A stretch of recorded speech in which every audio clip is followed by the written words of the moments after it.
Di Bali, tepatnya di Desa Celuk, Sekuati Gianyar, kerap kali kita melihat banyaknya pengrajin perak dan emas, yang dimana masyarakat Celuk mulai dikenal sebagai desa pengrajin perak dan emas sejak tahun 1976.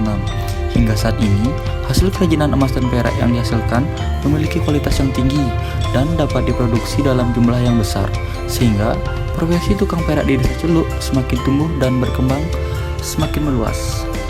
Hasil karya mereka pun berkembang dengan sangat pesat, yang dimana semula berupa alat-alat sarana upacara untuk keperluan keagamaan, kemudian berkembang menjadi perhiasan seperti cincin, anting-anting, kalung, gelang, bros, dan sebagainya.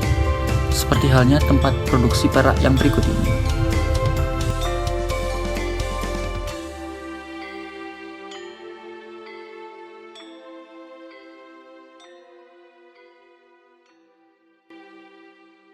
Saya di sini Agus Surya, saya selaku manajer di Indarti Silver.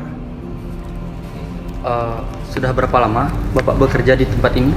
Bekerja kurang lebih selama 3 tahun ya, dari 2020 awal sampai sekarang, 3 tahunan lah. Kalau boleh tahu, sebelumnya kan kita mengingat adanya pandemi COVID. Apakah dampak dari pandemi tersebut ke dalam perusahaan ini? Namanya pandemi ya, itu kan sejak pandemi dulu, sebelum kita dapat jualan tuh mungkin berkurang sekitar 50% dari biasanya kalau tidak pandemi. Karena kan banyak yang tidak bekerja gitu, udah lagi nyari bahan baku sulit karena banyak yang tempat-tempat pada ditutup gitu. Jadi penjualan yang harusnya dapat sekian jadi berkurang bisa sampai setengahnya. Tapi beruntungnya selama pandemi itu kita survive sampai saat ini. Dan sekarang setelah selesai pandemi, penjualan sudah mulai baik lagi. Kalau boleh tahu, berapa lama waktu yang diperlukan untuk pembuatan perak dari awal hingga dapat dipasarkan? Dari satu model ya? Iya. Model, misalnya satu bikin cincin gitu ya.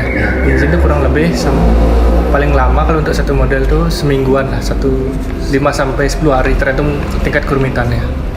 Pertanyaan yang terakhir, bagaimana sih Kak proses pembuatan perak dari awal sampai akhir? Dari awal sampai akhir itu yang pertama kita harus tahu desainnya. Desainnya misalnya cincin yang ada motif atau bentuk bunga jepun, misalnya ada permata itu bentuk bunga jepun itu, misalnya ada cincinnya bentuk kayak gitu. Pertama setelah kita gambar dulu tuh di kertas biasa, desain kita ukur berapa panjangnya, kira-kira berapa mili. Nah setelah selesai gambarnya, sketnya, kita buat desain cincin ini dari karet, dari lilin.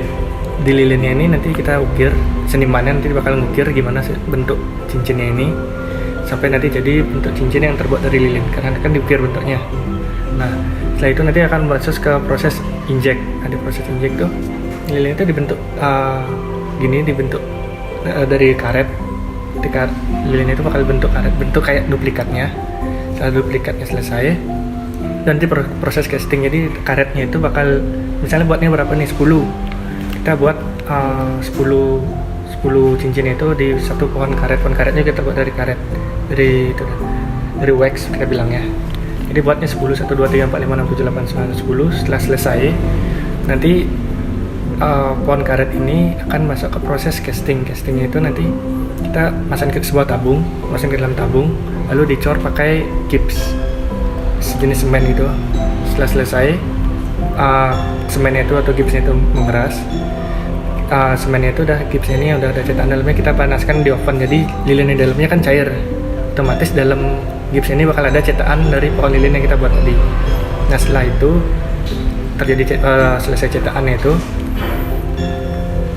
dalamnya bakal dituang sama perak cair dituang ke dalam cetakan yang dari gips itu.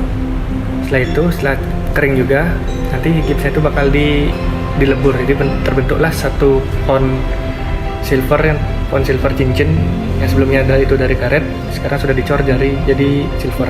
Nanti tinggal dipotong saja, terus dibawa ke tukangnya, tinggal proses finishing, itu pemasangan permata, pengaplasan sampai akhirnya selesai. Seperti itu aja. Jadi terima kasih Bli sudah memberikan waktunya untuk wawancara. Jadi demikianlah wawancara saya di Indarti Silver yang ada di Gianyar. untuk selengkapnya kita akan lihat lebih lanjut.